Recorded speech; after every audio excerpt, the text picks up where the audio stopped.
بسم اللہ الرحمن الرحیم۔ ایک دن حضرت ادہم رحمۃ اللہ علیہ کا بخارا کے باغات کی طرف سے گزر ہوا۔ آپ ایک نہر کے کنارے بیٹھ کر وضو کرنے لگے۔ آپ نے دیکھا کہ نہر کے اندر ایک سیب بہتا ہوا آ رہا ہے۔ خیال کیا کہ اس کے کھا لینے میں کوئی مذائقہ نہیں، چنانچہ سیب اٹھا کر کھا لیا۔ جب سیب کھا چکے تو دل میں یہ وسوسہ پیدا ہوا کہ میں نے سیب کے مالک سے اجازت نہیں لی اور میرا یہ کھانا ناجائز ہے۔ اس خیال سے باغ کے مالک کے پاس گئے اور جا کر اسے اس امر کی اطلاع دی تاکہ اس کی اجازت سے حلال و مباح ہو جائے۔ چنانچہ باغ کے دروازے پر دستک دی جہاں سے یہ سیب آیا تھا۔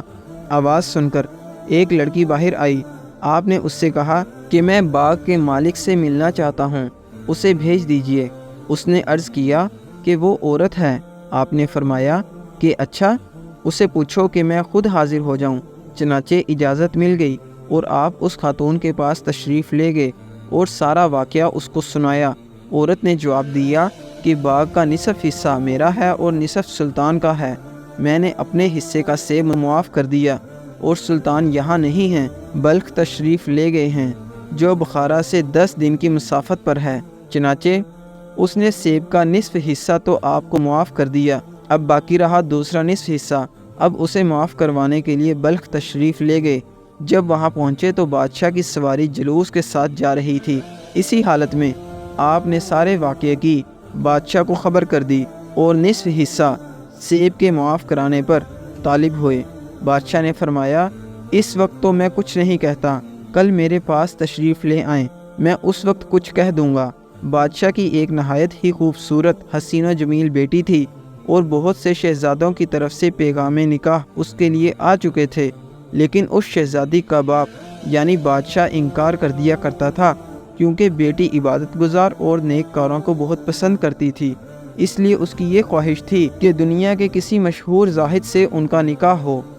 جب بادشاہ محل میں واپس آیا تو اپنی لڑکی سے ادہم رحمۃ اللہ علیہ کا سارا واقعہ بیان کیا اور کہا میں نے ایسا شخص نہیں دیکھا کہ صرف نصف سیب حلال کرانے کے لیے بخارا سے یہاں بلخ آیا ہے۔ جب لڑکی نے یہ کیفیت سنی تو نکاح منظور کر لیا۔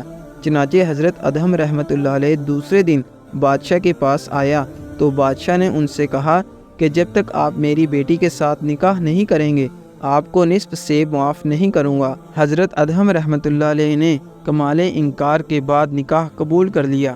چنانچہ بادشاہ نے اپنی لڑکی کا نکاح ادہم رحمۃ اللہ علیہ سے کرا دیا۔ جب حضرت ادہم رحمۃ اللہ علیہ خلوت میں اپنی بیوی کے پاس گئے تو دیکھا کہ لڑکی نہایت آراستہ و پیراستہ ہے اور وہ مکان بھی جہاں لڑکی تھی تکلفات کے ساتھ مزین ہے۔ حضرت ادہم رحمۃ اللہ علیہ ایک گوشہ میں جا کر نماز میں مصروف ہو گئے، حتیٰ کہ اسی حالت میں صبح ہو گئی اور متواتر 7 راتیں اسی طرح گزر گئیں اور اب تک بادشاہ نے سیب کا نصف حصہ معاف نہیں کیا تھا۔ آپ نے بادشاہ کو یاد دہانی کرانے کے لیے کہا اب وہ حصہ معاف فرما دیجئے۔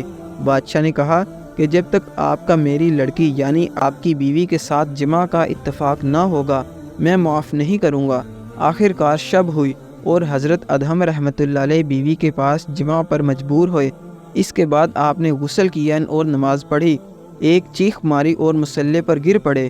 لوگوں نے دیکھا تو حضرت ادہم رحمۃ اللہ علیہ انتقال کر چکے تھے۔ بعد ازاں اس لڑکی کے بطن سے ادہم رحمۃ اللہ علیہ کا ایک لڑکا پیدا ہوا اور وہ ابراہیم رحمۃ اللہ علیہ بن ادہم تھا۔ چونکہ حضرت ابراہیم کے نانا بادشاہ کے پاس کوئی لڑکا نہ تھا، اسی وجہ سے بادشاہ کے بعد سلطنت حضرت ابراہیم رحمۃ اللہ علیہ بن ادہم کو ملی۔ آپ رحمۃ اللہ علیہ کے سلطنت چھوڑنے کا واقعہ مشہور ہے اور اس کی اصل بھی یہی ہے۔ اللہ تعالی ہمیں اس واقعہ سے سبق حاصل کر کے حلال اور حرام میں فرق کرنے کی توفیق عطا فرمائے، آمین یا رب العالمین۔ جزاک اللہ۔